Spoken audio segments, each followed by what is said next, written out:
All right, good day, Latin 2. We are finishing up lesson 24 and unit 6. And again, what we've been learning in unit 6 is purpose clauses. We've been learning them, that they're in the subjunctive mood.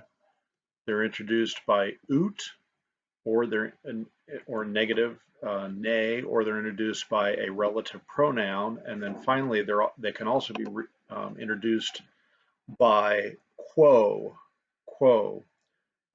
which again it that sounds like a relative pronoun, but that's not really how the word's being used here in section 4. So we're on page 263, and you also want to make sure that you have your grammar book open to page 109, paragraph 546.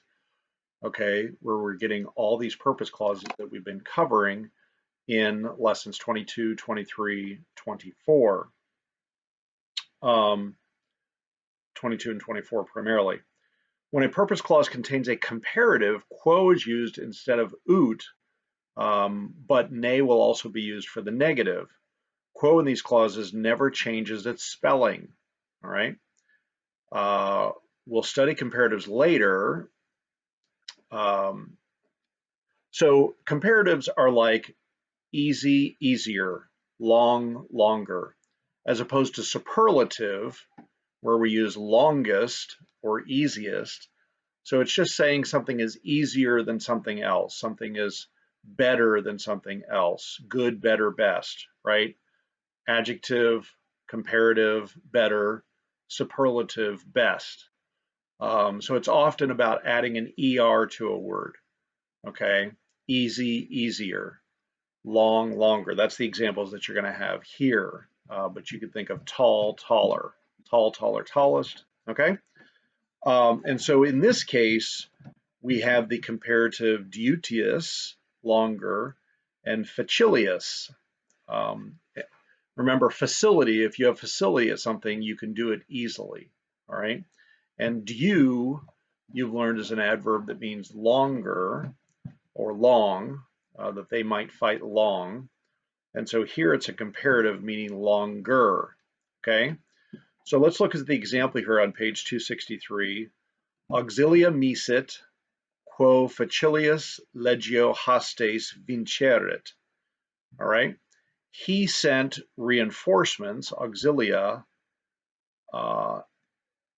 in order that the legion might conquer the enemy more easily. Okay. They might conquer the enemy more easily. So there's a comparative here. And so that's why we're using quo. The second example is using ne as a negative. Auxilia misit ne diutius hostes pugnarent.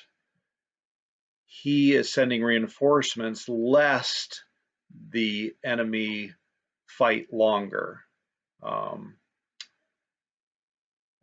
Lest the enemy fight longer. Okay, so hostes here is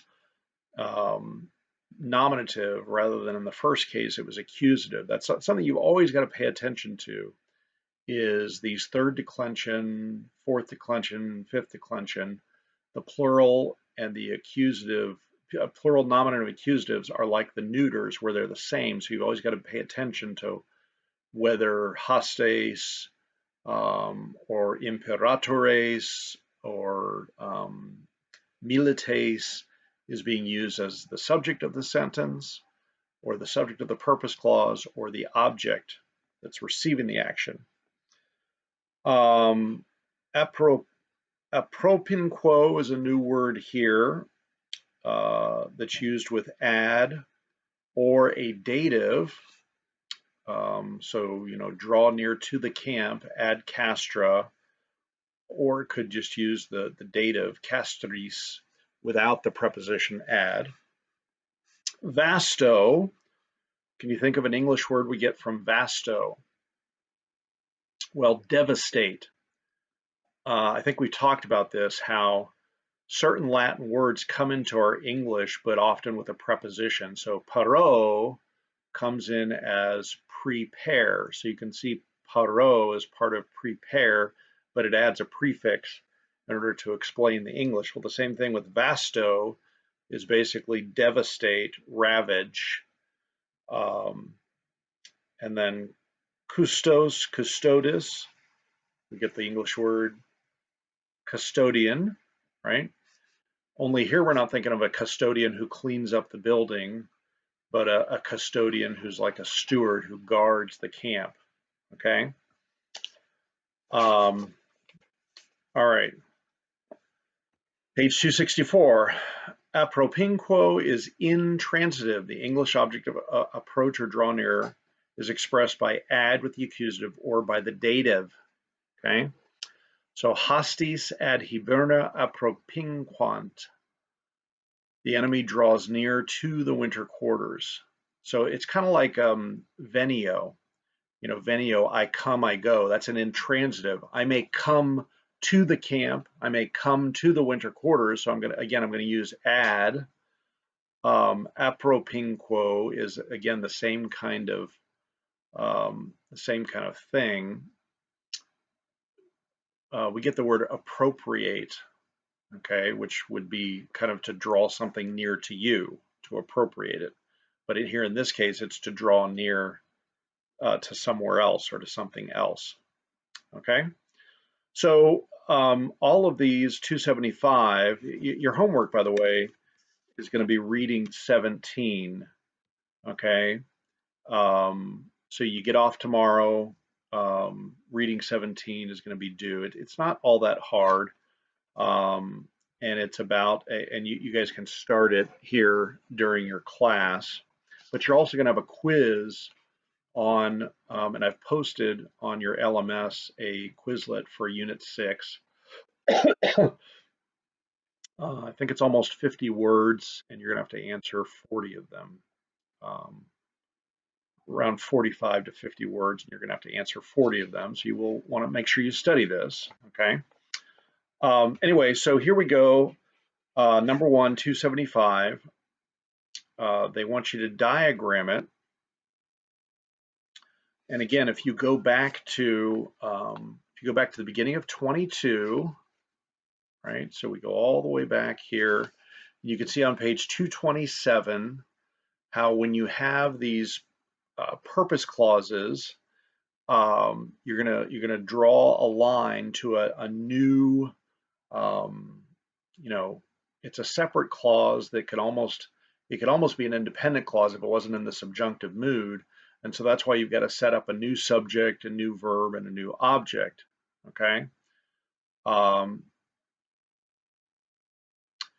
unlike the relative clauses, right, were built off of the subject with that dotted line.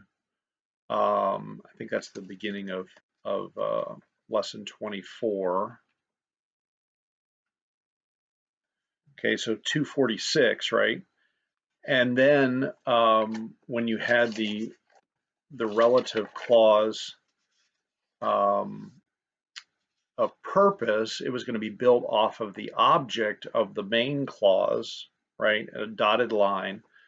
So this is slightly different, but instead of ut, of course, it's going to be quo, all right?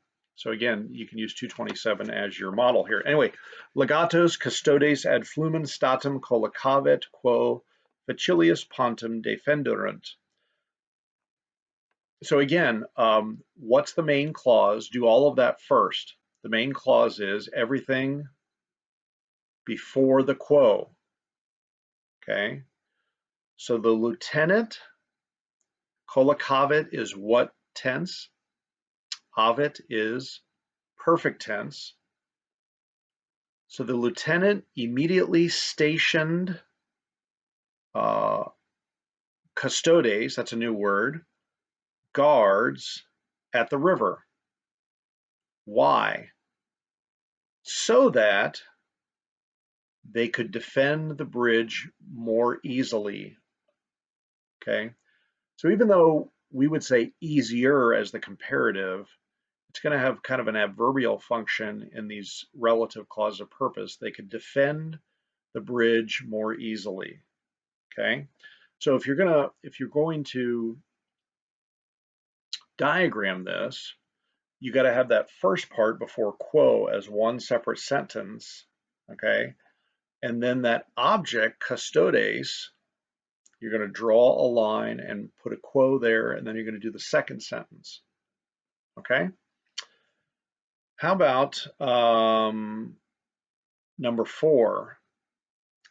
Imperator auxilium in primum actium misit, quo dutius et facilius milites hostes pellerent. Okay, so again, it's a military context. So imperator here is not going to mean general, or I mean, it's not going to mean emperor. It's going to be something like general. Okay. Now, what is the main clause? Again, translate everything before the quo. Translate everything before the quo, and then all you got to do is that, or in order that, or in order to, right? So the general misit. What is that verb? It has nothing to do with misera. It has nothing to do with misery or wretched. Please disabuse yourself of that. The general sent, what did he send? He sent reinforcements upon, right? In with the accusative, not in, upon the first battle line or into the first battle line. Now you translate the rest of it. In order that the soldiers might more easily and longer repel. Again, there's an example, pello, of something that comes into English with the addition of a prefix, okay, in order that they might more easily and longer repel the enemy, okay?